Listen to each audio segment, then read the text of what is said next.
Hi, I'm Audrey McGrory, and this year for my Springboard project, I made a podcast about a 2016 triple homicide that occurred in Mercersburg. I hope you enjoy.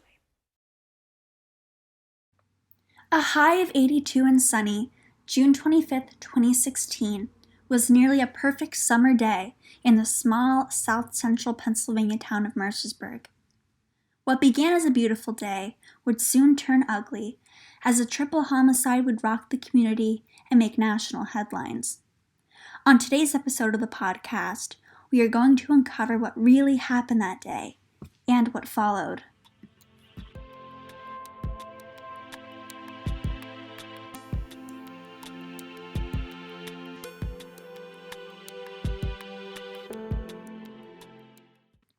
So I want to preface this episode by explaining why I wanted to make it in the first place.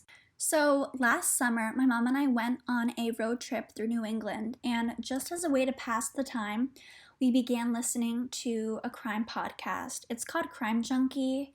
This is not sponsored by them. I did reach out. I highly recommend nonetheless. But anyway, so we became very invested in the stories. And when I came back to school in the fall, I thought it would be cool to make a crime podcast of my own. But I wasn't sure if anything had taken place in Mercersburg, but I researched it anyway, and I quickly learned about a 2016 triple homicide that occurred not even a mile down the road from my school. This is not your typical crime podcast, though. I went beyond the story, interviewing former law enforcement officers, lawyers, and judges to learn more about the legal and investigation processes. This is what I found. Okay, so there could be a few discrepancies about where this story begins, but in my opinion, this story begins when Wendy Chaney becomes an informant for the Washington County Drug Task Force. I'd also go as far to say that if Wendy had never become an informant, none of this would have happened. Now, being an informant puts Wendy in a tough and really awkward position because one of the people she's reporting the activity of is her boyfriend, Kevin Coles. Kevin is a drug dealer and deals alongside his friend, Tori White. Now, I don't know the list of people Wendy was reporting on, but if she's reporting on Kevin, I'd assume she was also reporting on his partner, Tori.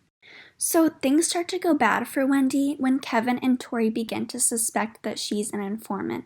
So the cover's blown, but they don't let Wendy know. From their point of view, Wendy has probably betrayed them, and she's putting their whole drug business at risk. They must figure the only way to deal with this is to kill Wendy, because they soon reach out to members of the Black Gorilla family to help devise a plan. The Black Gorilla family is a drug trafficking gang with operations in Baltimore, but they're all over the country.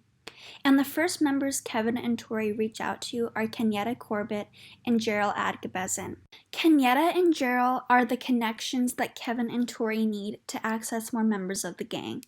I don't know if Kevin and Tori got their drugs from this gang or what that relationship was, but Kenyatta and Gerald proved to be key people that help Kevin and Tori execute this plan. When the plan begins to develop, a second victim enters the plot. So Philip Jackson is a 36-year-old father of 3. He has a wife and is living what seems to be a relatively happy, normal life.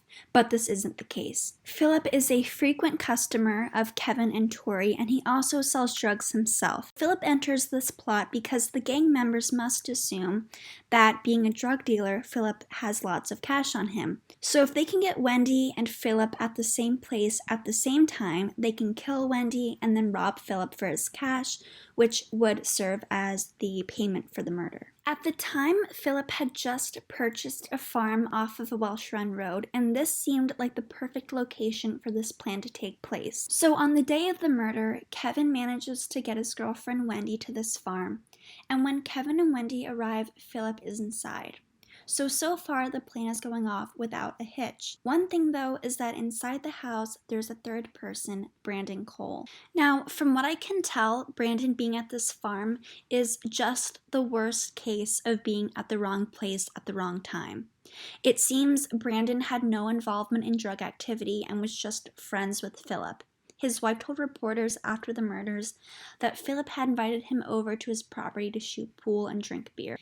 Now, while Brandon and Philip are inside the house, Christopher Johnson, a gang member, and 4 others are arriving. Wendy is at the front of the house when they arrive, and once they get out of the car, they immediately pull a gun on her and force her to enter. What happens inside the house is unclear. There are some reports saying one thing while others say another, but one thing that is consistent is that the gang members couldn't find any cash, meaning there was no payment for the murder. I'm going to offer what I think happened inside the house, but these are just my thoughts. I would have loved to run my theory by a lawyer or a judge who's on the case, but they couldn't get into any specifics, so here's all I can offer as far as what happens inside. So it's been reported all 3 were restrained with zip ties. Wendy was probably murdered first. Murdering her was the whole point of this scheme, so that makes sense. Now, I suspect they attempted robbing Philip, but when they couldn't find any cash, they murdered him instead. Although none of these gang members knew Brandon, the 3rd person in the house, he was a witness to Wendy and Philip's murder, so they probably figured killing him was the best way to eliminate the threat of having a witness. All 3 had been shot in the head or the back. This could indicate 2 things. First, they were killed execution style, or second, they tried to escape and were shot as they were attempting to flee. Reports differ if it was just Wendy or all 3, but at some point, one or all of them had been set on fire. When police arrived, Brandon and Wendy were dead, but Philip was still breathing and he was transported to York Hospital, though he'd later die of his injuries. So that's what happened, but there's a lot more to the story.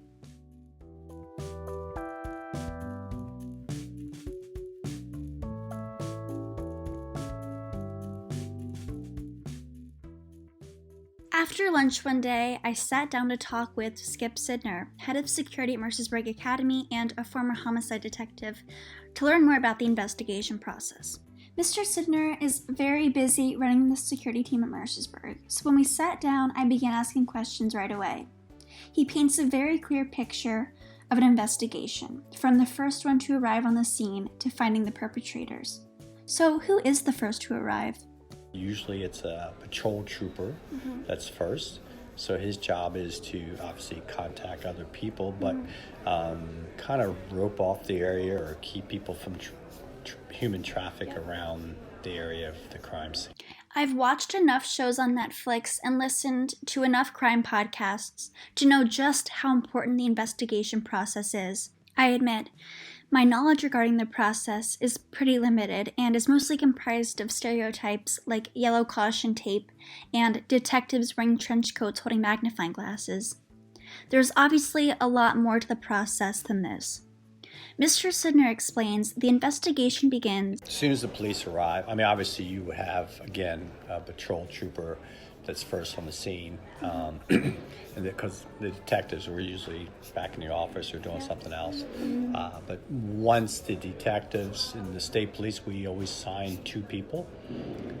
Let's say you would be the lead and I'd be your assistant, so that if I would transfer somewhere else or leave, there's always one of us hopefully there.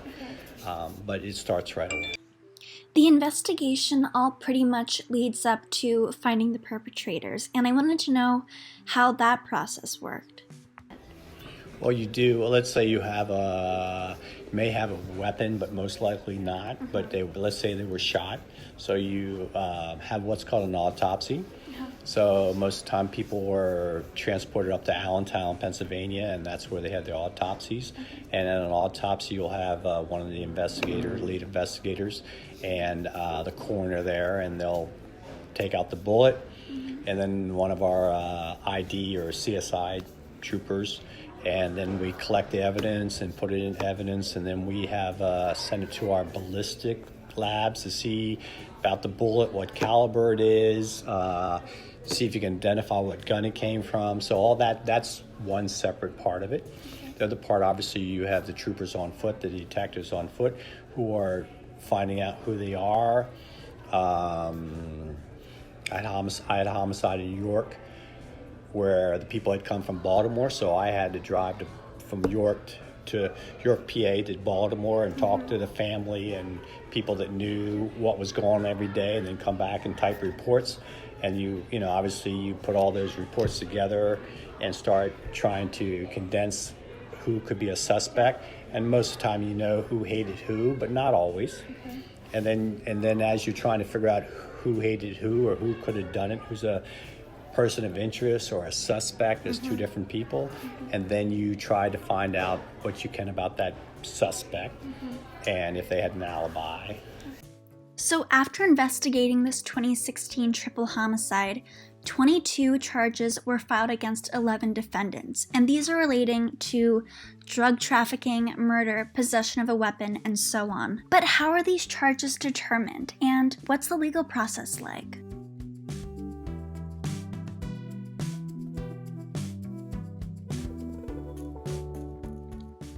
After reading hundreds of articles and thus seeing his name 100 times, it was interesting to put a face to the name when I interviewed David Freed, or rather, a voice to the name.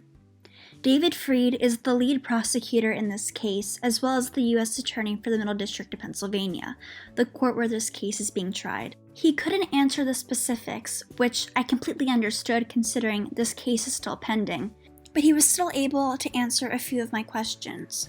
Like, why was this case being tried on the federal level?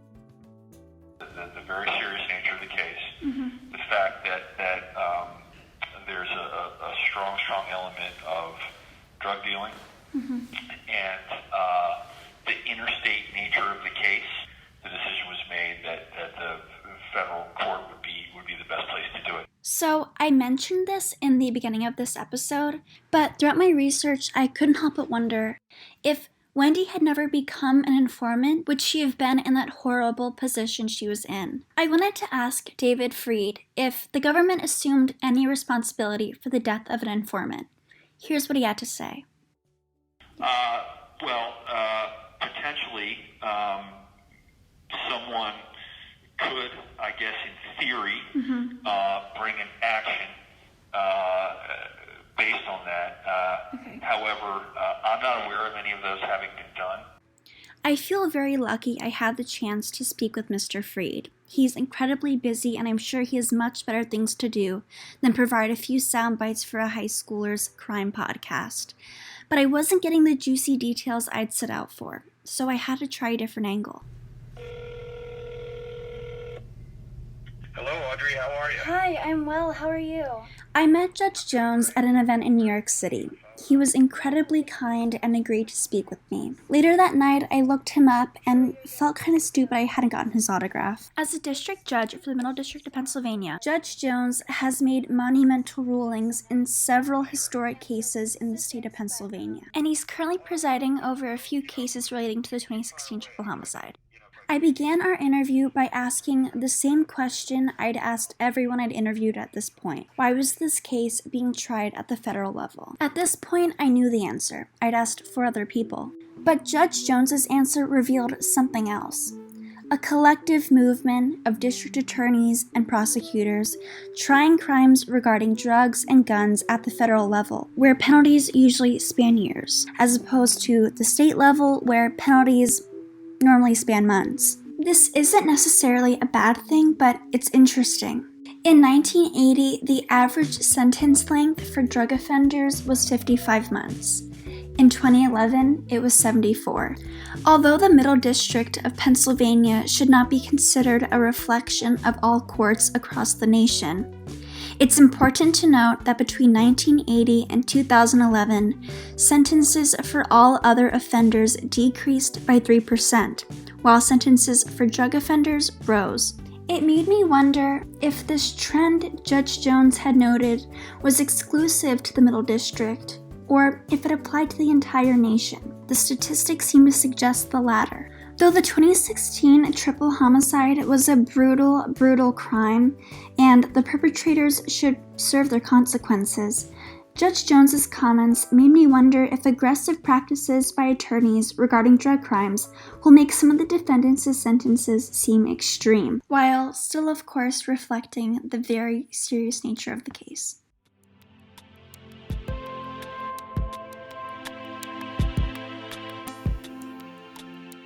So while there is potential for another episode once the sentences come out, in the meantime, I ask you to consider donating to the Beautiful Boy Fund, an organization that identifies and funds programs and research to advance the prevention and treatment of substance abuse disorders.